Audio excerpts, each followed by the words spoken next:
Come on and wake up. Listen to your heart now. See what's going on. We can make it together. You do not have to just be swayed by circumstance. Or just say what your friends are saying, or do what your friends are doing, or only listen to people who look like you, or who think like you. You get to make it up the way you want it. You get to study and learn and listen and find out anything that makes sense to you, and use your own mind to think your own thoughts and come up with the way of living that you like. So when my mom and I first started living together, I was doing the daughter thing and she was doing the mother thing. And because of this, we had these expectations in our mind of, you know, you're supposed to do this and I'm supposed to do this. And it caused a lot of tension. And I had, in my car, I used to listen to these Eckhart Tolle CDs. If you haven't listened to Eckhart Tolle, he's wonderful, but I'll tell you what happened. So I would just listen to him when I was driving because he had this voice. If you haven't listened to Eckhart Tolle yet, I remember the beginning of one that I listened to over and over. He would say, "Welcome. Thank you for being here." And, you know, it sounded very strange. It's not normally something you would normally listen to. Well, now Eckhart, he's done a Skype with Oprah all over the world. He did this years ago. He's got tons of videos on YouTube. If you listen to him, it's not only relaxing, but you start to understand, you start to see yourself. So I'm listening to these CDs in my car because when I'm listening to them, I drive slower. I don't get mad about traffic. It's just everything feels smoother. Okay, but when I'm giving my mom a ride or my sister a ride, you know, I'm listening to this. My sister's like, I don't want to listen to that. Right? My mom just didn't really listen to it. Okay, but after a little while, my mom started noticing that there was a lot of laughter in it. Because what Eckhart Tolle talks about is basically being human and how we all have these ways of being, and we're not alone. We all do these things. You are not alone. If you're going through difficulties in communication with people in your family or people at work, whatever, you are not alone. Trust me, because our minds work the same. We all have these minds that have these same processes.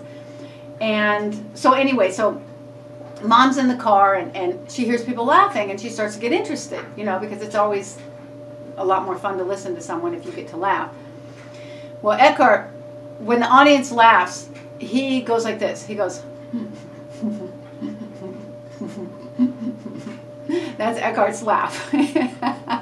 So mom heard him laughing and she goes, who is this strange person? You know, and then she started tuning in to what he was saying. And she's like, oh my gosh. She started recognizing herself in what he was saying. And that's the beauty of someone who gets people. Eckhart gets us. He's studied it. He's watched, he's learned from himself and other people that we're all in this same experience, the human experience. This is what we're in. And so she started listening. And she's like, holy crap. And then she starts laughing at herself because she sees herself in what he's talking about. And shortly after that, we started talking about how we were noticing that we had these expectations of each other. And then we were mad at each other because the other wasn't feeling like, if I had an expectation that my mom was supposed to act a certain way because that's what moms do, then if she wasn't acting that way, then I was mad at her before she even knew why I was mad at her, because she wasn't meeting my expectations. All right, so after a short time after listening to Eckhart Tolle, my mom and I started saying, so you know how people say, that's my story and I'm sticking to it. Because that's what most of us do, right? We have a story and we stick to it and we argue it to the end from our own perspective. Well, my mom and I started saying, that's my story and I'm making it up. And when we were able to laugh, right? We were able to see ourselves in the midst of getting mad at each other and say, I'm making this up. I'm mad at you over what I'm making up that you should be. And this is the human experience. And Jean-Paul Sartre said that hell is other people, which is something that Eckhart has shared. Now, I've recently found that that line was from a play that Sartre wrote that had 3 people in a room together. So these 3 people, I guess it was some kind of love triangle, whatever. I did not read this play. This is what I heard about it.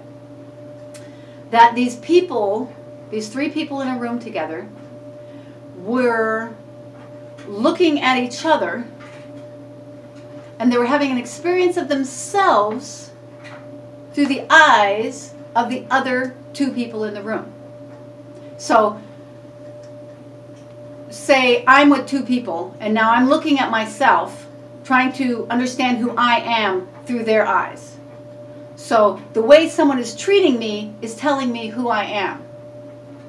And that's what Sartre said hell was.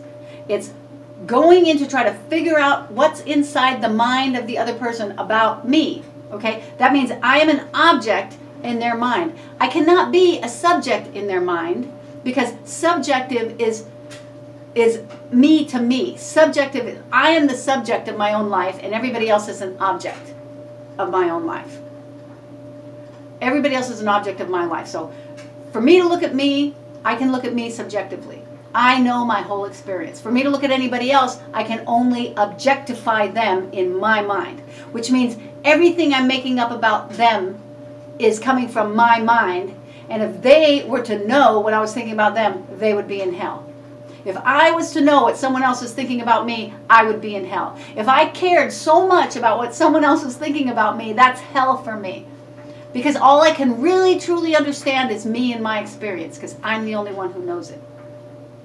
So, how does this affect human relationships when we are in the same room with other people, which is the experience we're all going through right now in this pandemic? We are experiencing ourselves through the eyes of other people, unless we understand that I can only be an object in someone else's eyes, and I can only be a subject in my own eyes. And I cannot, no one else is a subject to me, everybody else is objects. And I cannot be a subject to anybody else, I am an object to everybody else. So whatever they make up about me, they don't know my whole experience. So whatever they make up about me, they are objectifying me. So I become an object in their eyes, and they treat me out of that. So, hello, ding. Did you just have a ding in your mind? Whoa, whoa. I am not a subject in anybody else's life. I am only an object. Whatever they make up about me is where they're going to treat me from. This is huge. Okay, so now what most people do is they walk through life arguing their own perspective. Well, this is why I did that, and this is why I'm mad at you, and you need to apologize to me, and all these things we're making up because we're only looking from our own perspective. But here's the deal. You cannot look from someone else's perspective. You can't. No one else can truly, truly, truly step into the whole experience of someone else. And that's one of the golden rules, right? Is to walk in the shoes of someone else, step in someone else's shoes. Do not judge someone until you have walked in their shoes. Well, guess what? Nobody can actually walk in anybody else's shoes. You can't do it. You can't spend your life in someone else's life for their whole life. It's theirs. So you can only be an object in someone else's life. So if someone's calling you a name that you don't like, understand that that's because you are an object. They cannot see the whole of you. They cannot understand the whole of you. No one can do that for someone else. So what do we do with that now? Do we just stand in our own perspective and argue it to the end? Or do we attempt to get along with each other? And how? How can we get along with each other knowing that no one else will truly understand me? If I fight and fight and fight to try to get someone to understand me, then all we are is in a fight. So the first thing I have to understand is that no one else can understand my choices, why I do what I do, all the things that led me to being where I am right now. So if I get that no one else can get me, then I can let it go. You don't have to get me. It's okay. Now, that does not mean I write you off and say, well, if you can't understand me, I don't want anything to do with you. No, it's we still have to live together. So, understanding that we'll never truly understand another person, what's the best we can do? How can we live together? Okay, so communication. So the beginning of that is what happens in communication. I'm going to take it down to its simplest level. Okay, so let's say, see, since I've been studying this for so long, in my mind I see everything like graphs, because I've read so many books and I've seen things visually set out, that's what I want to do for you here. I want you to be able to see it like a graph, so I'm going to keep it in the simplest form possible. Okay, so let's say this box right here is one human. And this box right here is another human. Okay, simplest form possible, two humans, right? All right, now in communication, one human is sending a message to another human. We're starting very, very simple, right? So this human says, boop, beep, boop, boop, boop, boop. Right? Boop, beep, boop, boop, boop, boop. That's the message that was sent, right? Now, this human has to receive that message. So let's say that this is going out like this, and this is coming in. So this is coming in, and that's going out. Going out, coming in. Okay? Boop, beep, boop, boop, boop. Right now, this one who receives the message needs to let this one know message was received, right? So they repeat the message. And they say, boop, beep, boop, boop, boop. Okay? They repeat the message back, so this one understands, okay, so this one is saying, got it? Right? And here's what I got. Boop, beep, boop, boop, boop. I got your message, and I'm letting you know what message I got, right? Now, this one is like, okay. So this one is done. They're like, sent a message, message received, reflected back. That's the communication. One communication is message sent, message received, and message reflected. It's like a mirror. So in every communication, there is a sender and a reflector. Why? Because if this person just sends a message and this person doesn't reflect it, this person has no idea if the message was even received. So this person has to let this person know that the message was received. Otherwise, my mom said something to me that was kind of funny the other day. Otherwise, it could be, this is a wastebasket. Otherwise, it could be that this person is basically just throwing a message into the wastebasket, and this person's over here not hearing it.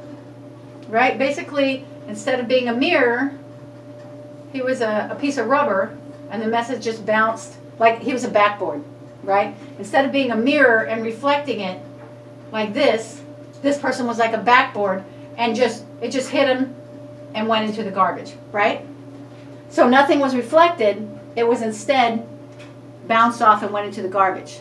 So this message went into the garbage can, and this person didn't receive it. If this person is not receiving this message, what's the point of sending it? There's no point in sending a message if it's not received, right?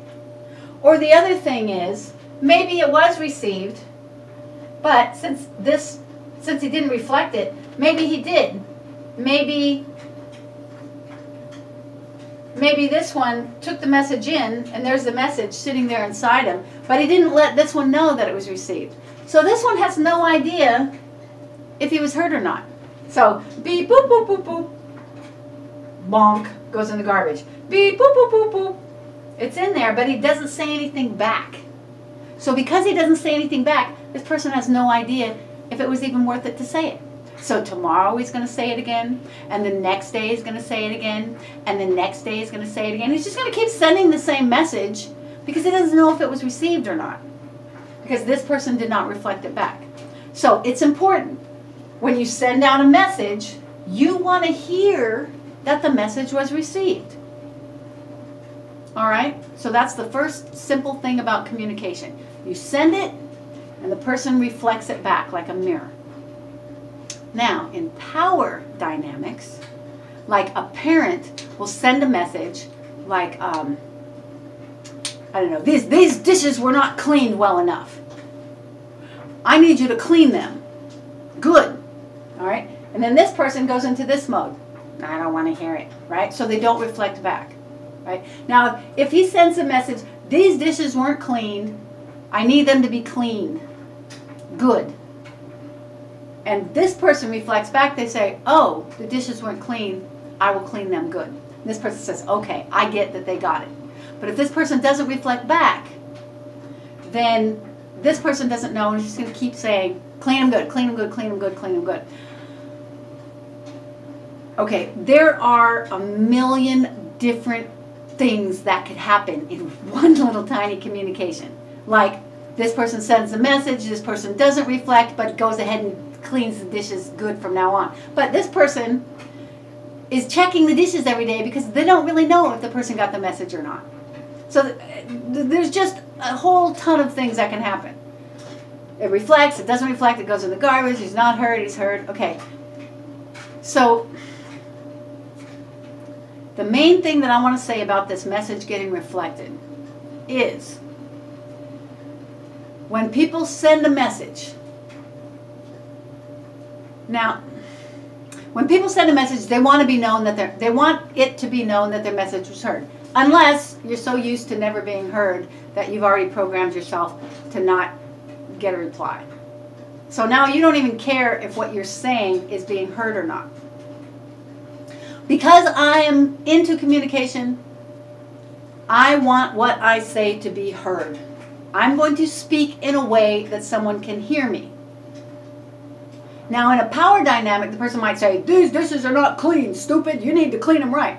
Right now, that's not a likely message that someone's going to be willingly say, okay, thanks for letting me know. I'll clean them better. Oh, darn it. I wish I would have cleaned them good the first time, but I didn't, so I'll make sure to clean them better.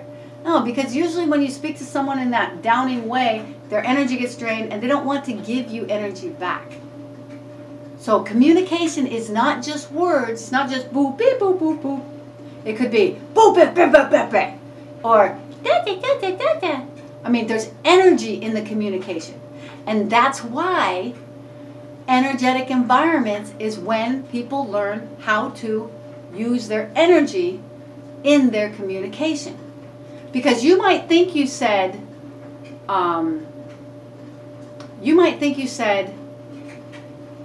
these dishes are not fully clean, right? And you think in your mind, you said, oh, gee, these dishes are not clean.